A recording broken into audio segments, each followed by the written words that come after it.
ഭൂലോക ഫ്രോഡായിട്ടുള്ള അനാമികയുടെ ചെവിക്കല് നോക്കി നമ്മുടെ അനി അടിച്ചു എന്ന് പറഞ്ഞപ്പോൾ വളരെ ഹാപ്പി.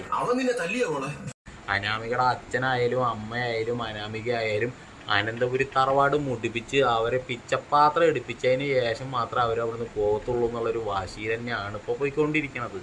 എന്തായാലും നന്ദുവും കനകയും ഹോസ്പിറ്റലിൽ നയനേനെ കാണാൻ വന്ന സമയത്ത് അനി അവിടെ ഉണ്ടായിരുന്നു പുറത്ത്. അനിയോട് നന്ദു സംസാരിച്ചത് ഈ പറയണ മാതിരി അനാമികയ്ക്ക് അങ്ങോട്ട് പറ്റിയില്ല. അനാമിക പോയിട്ട് നന്ദുവിൻ്റെ അടുത്ത് വളരെ മോശമായിട്ട് നന്ദുവിനെയും അനീനെയും ചേർത്ത് സംസാരിക്കുമ്പോൾ എനിക്കത് പറ്റാണ്ടാവുകയാണ്.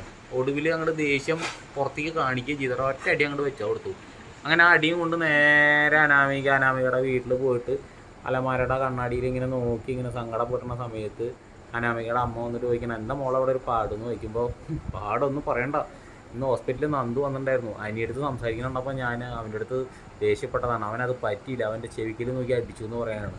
അപ്പോൾ അനാമികയുടെ അച്ഛൻ ഇത് അറിയാണ്. എന്താ മോളെ എന്ന് പറയുമ്പോൾ കാര്യം പറയുമ്പോൾ അനാമികയുടെ അച്ഛൻ പറയുന്നത്, നീ വിഷമിക്കാണ്ടിരിക്കുക, അവനെ നമുക്ക് ശരിക്കും കൊടുക്കുന്നുണ്ട്, ഇപ്പം നമ്മളൊക്കെ ഒന്നും പറയാൻ പറ്റില്ലല്ലോ, അവരുടെ കാശൊക്കെ നമുക്ക് മേടിച്ചെടുക്കണ്ടേ മോളെ, അതുകൊണ്ടെല്ലാം ക്ഷമിക്കുമെന്ന് പറഞ്ഞിട്ട് തന്ത സോപ്പിട്ട് നിർത്തിയിരിക്കുകയാണ് മോളെ.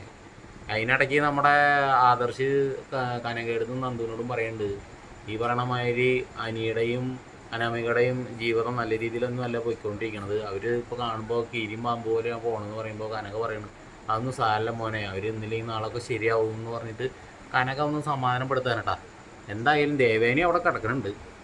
ദേവേനി അവിടെ നയനായാലും ഈ പറഞ്ഞ മാതിരി കനകയായാലും നന്ദു ആയാലും അവരുടെ ഫാമിലി ആര് വന്നാലും ദേവേനിക്ക് കണ്ണടത്ത കണ്ടുകൂടാ. ഒരു നന്ദി എന്ന് പറയുന്ന ഒരു സ്ഥാനമില്ലാത്ത ഭൂലോക ഒരു ഉടായ്പ ടീമാണ് ഈ പറയുന്ന മാതിരി ദേവേനി. അതിൽ യാതൊരു സംശയമില്ല. ഈ അനാമികനെ താങ്ങി പിടിച്ച് നടന്നുകൊണ്ടിരിക്കുകയാണ്. എന്തിട്ട് കാര്യത്തിനാ? ഒരു കാര്യമില്ല.